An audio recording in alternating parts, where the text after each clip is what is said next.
जय हिंद दोस्तों। घटना चक्र के इतिहास के 25 क्वेश्चन को आज हम लोग देखेंगे, जिसमें पहला क्वेश्चन है, रॉबर्ट ब्रूस फुट थे एक तो भूगर्भ वैज्ञानिक एवं पुरातत्वविद थे। भूगर्भ वैज्ञानिक एवं पुरातत्वविद थे। दूसरा क्वेश्चन है, कोपेनहेगन संग्रहालय की सामग्री में पाषाण, कांस्य और लौह युग, पाषाण, कांस्य और लौह युग का त्रियुगीन विभाजन किसने किया था? इसका ऑप्शन है थॉमसन ने, लुबाक ने, टेलर ने, चाइल्ड ने। इसका सही आंसर है थॉमसन ने। किसने किया था? थॉमसन ने। कोपेनहेगन संग्रहालय कहाँ स्थित है? तो डेनमार्क में स्थित है। कोपेनहेगन संग्रहालय कहाँ स्थित है? डेनमार्क में। अगला 3 नंबर प्रश्न है कि उत्खनित प्रमाणों के अनुसार पशुपालन का प्रारंभ हुआ माना जाता है। पहला ऑप्शन है निचले पूर्व पाषाण काल में, मध्य पूर्व पाषाण काल में, ऊपरी एवं पाषाण काल में, मध्य पाषाण काल में। इसका सही उत्तर है मध्य पाषाण काल में, ऑप्शन नंबर डी। अगला प्रश्न है 4 नंबर प्रश्न है, मध्य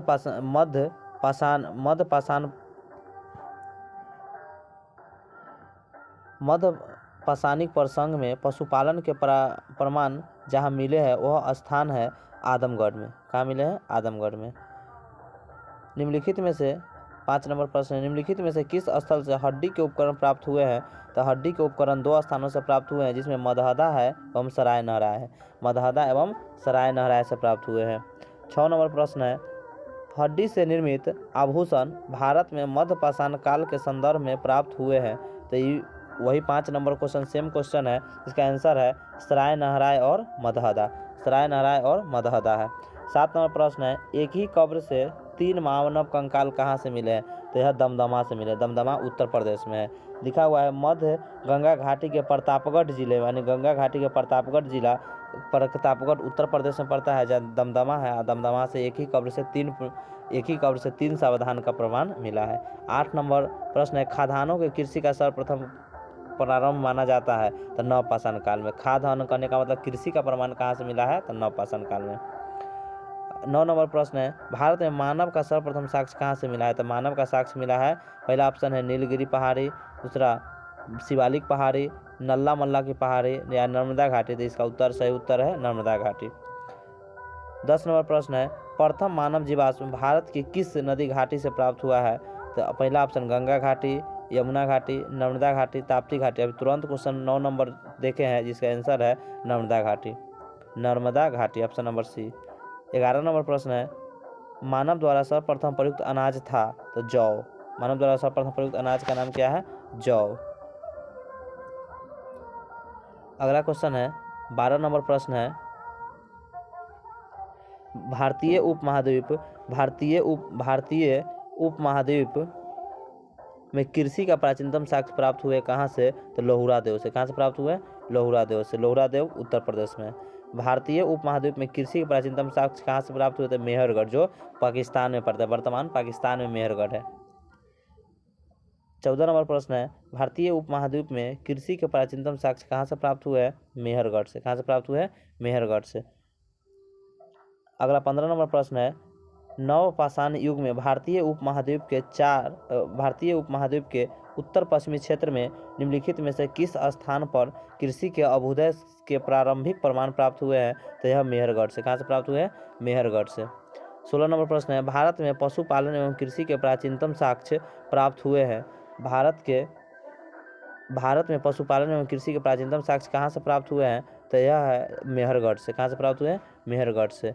उस स्थल का नाम बताइए जहाँ से प्राचीनतम अस्थायी जीवन के प्रमाण मिले हैं। तो मेहरगढ़ से। प्राचीनतम अस्थायी का जीवन का कहाँ से प्रमाण मिला है? मेहरगढ़ से। निम्नलिखित में से किन स्थानों से मध्य पाषाण काल में पशुपालन का प्रमाण मिले हैं? तो यह बागौर से। बागौर कहाँ है? तो राजस्थान में। बागौर राजस्थान के भीलवाड़ा जिला में स्थित है। भीलवाड़ा जिला में स्थित है। राजस्थान के किस जिला में स्थित है? भीलवाड़ा जिला में। किसको चैल्कोलिथिक युग भी कहा जाता है? तो ताम्र पाषाण काल को चैल्कोलिथिक काल भी कहा जाता है। ताम्र पाषाण काल को किस युग के नाम से जाना जाता है? चैल्कोलिथिक काल के नाम से भी जाना जाता है। अगला 20 नंबर प्रश्न है दोस्तों, कहता है निम्नलिखित में से किस एक पुरास्थल से पाषाण संस्कृति से लेकर हड़प्पा सभ्यता के संस्कृति अवशेष प्राप्त हुए हैं? यह मेहरगढ़ से प्राप्त हुए। कहाँ से प्राप्त हुए हैं? मेहरगढ़ से। मेहरगढ़ से प्राप्त हुए हैं। नवदा टोली का उत्खनन किसने किया था? नवदा टोली का उत्खनन एच.डी. संकालिया ने किया था। किसने किया था? एच.डी. संकालिया। 22 नंबर है, नवदा टोली किस राज्य में स्थित है? नवदा टोली यह मध्य प्रदेश में स्थित है। नवदा टोली कहाँ स्थित है? मध्य प्रदेश में। 23 नंबर प्रश्न है, बृहत पाषाण स्मारकों की पहचान की गई है, तो यह मृतक को दफनाने के स्थान के रूप में की गई है। बृहत पाषाण स्मारक का निर्माण किसके लिए किया गया है? तो यह मृतकों को दफनाने के लिए किया गया। ऑप्शन नंबर बी सही उत्तर है। 24 नंबर प्रश्न है, राख का टीला निम्नलिखित में से किस नवपाषाण काल से स्थल से संबंधित है? तो राख का टीला संगन कल्लू से प्राप्त हुए। कहाँ से प्राप्त हुए? संगन कल्लू से प्राप्त हुए हैं। अगला लास्ट प्रश्न है, भीमबेटका किसके लिए प्रसिद्ध है? तो भीमबेटका यह गुफाओं के शैल चित्र के लिए प्रसिद्ध है। भीमबेटका किसके लिए प्रसिद्ध है? तो भीमबेटका गुफाओं के शैल चित्र के लिए प्रसिद्ध है। 25 क्वेश्चन को हम दोस्तों बताए हैं। इसमें आपको मतलब कितना नंबर आता है वह कमेंट करके जवाब दें, और साथ ही साथ अगर अच्छा लगे तो चैनल को सब्सक्राइब करें। इसमें बहुत सारा त्रुटि होगा, क्योंकि आज मतलब बहुत नया से वीडियो बनाना स्टार्ट किए हैं। जिसमें किसी प्रकार का त्रुटि है तो कमेंट करके जवाब दें, इसको सुधारा जाएगा। धन्यवाद।